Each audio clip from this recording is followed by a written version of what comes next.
qu'est-ce que l'on entend par identité? Qu'est-ce que l'on entend par identité? Que tu sois entrepreneur, que tu sois salarié, bref, pour tout ce que tu fais dans la vie, que tu sois même tout simplement mère au foyer, tu as besoin de connaître ton identité parce que c'est cette identité qui va te permettre de tenir bon et d'avoir une certaine attitude face à des situations que d'autres n'auront pas s'ils ne savent pas qui est-ce qu'ils sont.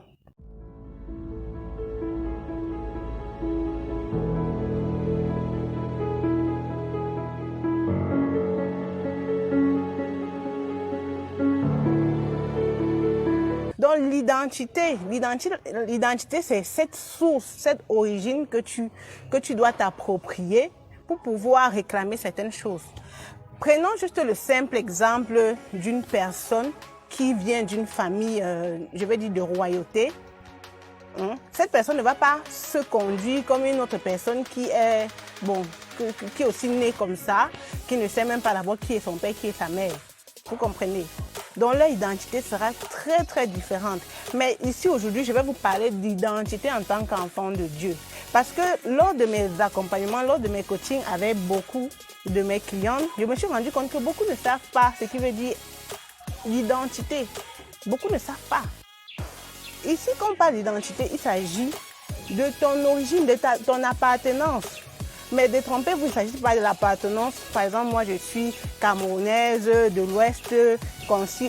Mon père, c'est ci, ma mère, c'est ça. Non, il ne s'agit pas de cela. Ton identité spirituelle. Parce que vous savez, le spirituel contrôle le physique. Le spirituel contrôle le monde physique. Donc, toute chose doit partir du spirituel. Donc, quand on parle de votre identité, il s'agit de cette appartenance-là. Donc, en tant qu'entrepreneur, parce que ici, je m'adresse aux personnes qui entreprennent, particulièrement les femmes, mon cœur bat beaucoup pour les femmes. Donc, en tant qu'entrepreneur, si tu es chrétienne, tu dois savoir dès aujourd'hui que ton identité, c'est être enfant de Dieu. Et quand on dit être enfant de Dieu, il ne s'agit pas tout juste d'un slogan. Beaucoup de personnes vont dire oui, je suis chrétienne, je vais à l'église, je suis enfant de Dieu. Non, ça n'a même rien à voir avec l'église ou bien quoi que ce soit. C'est juste la conscience dans ton être, de qui tu es. Est-ce qu'un enfant d'un roi peut se comporter comme un enfant d'un, je vais dire, qui n'a même pas je vais dire, qui ne sait même pas qui est son père, ou un enfant je ne minimise pas le métier, mais un enfant peut-être d'un planteur ou d'un pousseur. Non, ils vont se comporter très très différemment. Donc ici, si tu es un enfant de Dieu, c'est-à-dire tu as reçu Jésus-Christ comme ton Seigneur et ton Sauveur, sache que tu es enfant de Dieu. Et être enfant de Dieu veut dire posséder des obligations et des droits. C'est-à-dire tu possèdes des obligations et des droits. Et si tu n'es pas consciente que tu es enfant de Dieu, eh bien, tu ne pourras pas réclamer ce qui t'est dû. Vous êtes d'accord avec moi? Si quelqu'un est d'accord avec moi que si tu n'es pas conscient de qui tu es, tu ne sauras même pas ce qui t'appartient. Maintenant, je vais parler de 3 raisons pour lesquelles il faut posséder son identité. Parce que c'est très important. Si tu ne possèdes pas ton identité, eh bien, tu ne vas pas aller loin, en fait. Tu ne vas pas aller loin. À un moment donné, tu vas te fier à ce que tes yeux voient. Parce que tu dois d'abord triompher intérieurement avant de voir toutes ces choses dont tu as triomphé se manifester. Quand je dis triompher, c'est-à-dire gagner. Si par exemple tu es une jeune fille en âge de marier et que tu te rends compte que le mariage ne vient pas, ok. Ça veut dire que dans ton subconscient, tu as des doutes du fait que est-ce que je dois même me marier? Est-ce que le mariage c'est même fait pour moi? Est-ce que je ne suis pas assez mariable et tout? Pourtant, une autre personne qui a l'assurance que mon heure viendra, tôt ou tard son heure viendra. Et l'autre sera encore en train de vaciller, de tomber sur le premier venu, de ne pas vraiment prendre cette chose au sérieux. Parce que toute attente est un moment de préparation. Si tu ne prends pas ce moment d'attente comme une préparation, eh bien, tu vas mal vivre la chose car elle se présentera à toi.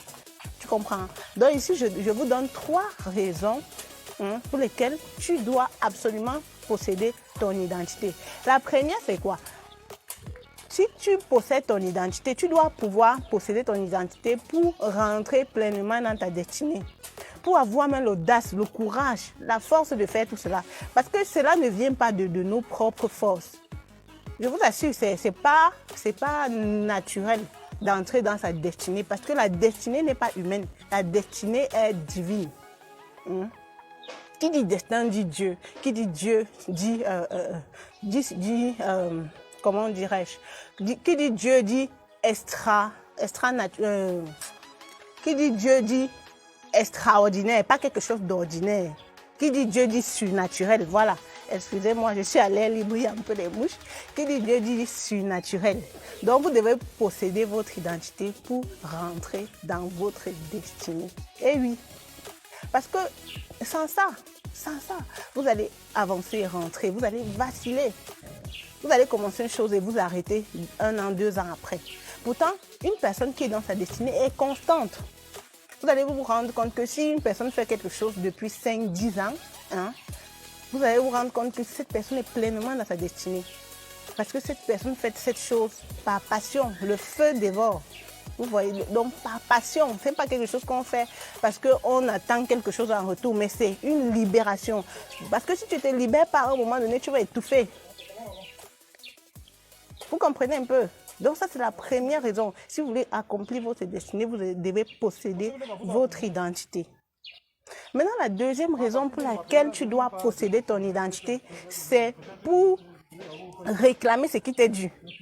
Réclamer, c'est-à-dire, si tu te rends compte qu'il y a quelque chose dans ta vie ou dans la vie de ceux qui sont liés à toi qui ne va pas, tu as le droit de te placer parce que je suis enfant de Dieu, je réclame telle chose. Telle chose m'a été donnée sur la croix. Si je suis malade, je dois chasser cette maladie de mon corps parce que cette maladie est illégale dans mon corps.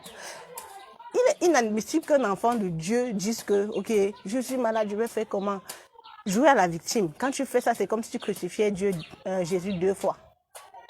Un enfant de Dieu ne doit pas vivre un certain genre de circonstances de façon perpétuelle, 5 ans, 10 ans, dans la même situation. Ça veut dire que tu n'étais pas possédé, tu n'es pas conscient de qui tu es. Ça veut dire que tu ne sais même pas qui tu es. Si tu dis que je suis enfant de Dieu, je prie en langue, je jeûne 50 jours. Non, et que tu vis un certain nombre de choses de façon durable, ça veut dire que tu n'étais pas possédé de ton identité. Donc, lorsque tu sais qui tu es, je veux répéter, la deuxième des choses pour laquelle tu dois te posséder de ton identité, c'est parce que sur cette identité, tu dois pouvoir réclamer tes droits, et tu dois pouvoir changer ce que tu n'aimes pas ou ce qui n'est pas en accord avec la volonté de Dieu pour notre vie. Parce que rappelez-vous, nous n'avons que Dieu n'a prévu que des plans de bonheur. Parce que certains vont dire qu'il permet les malheurs pour ceci. Non. Il ne permet pas des malheurs, c'est juste que la vie est faite de bien et de mal. Donc, les malheurs vont arriver, mais ça, il faut savoir d'avance que nous avons triomphé sur le mal. Nous avons déjà la victoire. Et quand tu as ce mindset, tu traverses facilement tes moments de difficulté. Vous comprenez un peu ce que je veux dire? Donc, première des choses, tu dois posséder ton identité pour entrer dans ta destinée. Deuxième des choses, tu dois posséder ton identité pour réclamer tes droits en tant qu'enfant de Dieu. Pour réclamer ou bien pour chasser l'ennemi parce que l'ennemi n'existe que pour voler et détruire. Lorsque tu te rends compte que, ok, dans ma famille, il y a beaucoup de maladies, dans ma famille, il y a beaucoup de célibataires ou de femmes qui accouchent hors mariage, dans ma famille, il y a tout ce qui n'est pas en accord avec la volonté divine. Tu réclames cela. Tu dis que en tant qu'enfant de Dieu, tu déclares, tu prophétises. Parce que comme tu es déjà enfant de Dieu, tu as déjà l'ADN divine. C'est une vie, ça devient une vie. Parce que Dieu est surnaturel, tu deviens surnaturel. Si tu es enfant de Dieu et que tu n'as pas une assurance lorsque tu fais des choses, ça veut dire que tu as encore un problème. Je vois souvent des enfants de Dieu qui disent que oh, j'ai un problème de confiance en soi. Tu as un problème de confiance en soi. Une princesse a un problème de confiance en soi. Il faut travailler ton identité. Il faut déclarer vraiment qui tu es pour chasser ce problème d'identité-là. Vous comprenez? Donc, on est à 2 raisons pour lesquelles tu dois posséder ton identité. Ensuite, tu dois posséder ton identité pour obtenir ton héritage. Vous comprenez un peu ce que je dis? Si quelqu'un me comprend, il peut mettre les likes. Tu dois posséder ton identité pour rentrer dans ton héritage. Ici, j'attends par héritage quoi? Tout ce que Jésus, l'échange divin qui s'est passé sur la croix. Parce que qui dit être chrétien dit la croix. Là, c'est une base. Je me suis rendu compte que les gens n'avancent pas parce qu'ils ont ce problème-là. C'est pourquoi je veux que sur cette page-là, que ce soit comme un fondement afin de bâtir dessus. Donc, si tu écoutes ce message et que tu es sur ma page, hein, sache que là, c'est une fondation que je suis en train de placer. Donc, tu dois connaître ton identité pour rentrer en possession de ton héritage. Cet échange divin-là, il y a eu transfert, en fait, sur la croix. Donc, Jésus a porté tous nos fardeaux, c'est-à-dire tous les maux dont la société peut, tous les maux dont la société peut souffrir a été, échangé. Mais certains vont se dire, c'est trop beau pour être vrai. Est-ce que c'est possible? Est-ce que c'est possible que je ne sois jamais malade? Eh bien oui, c'est possible que tu vives une vie de santé parfaite, de santé divine.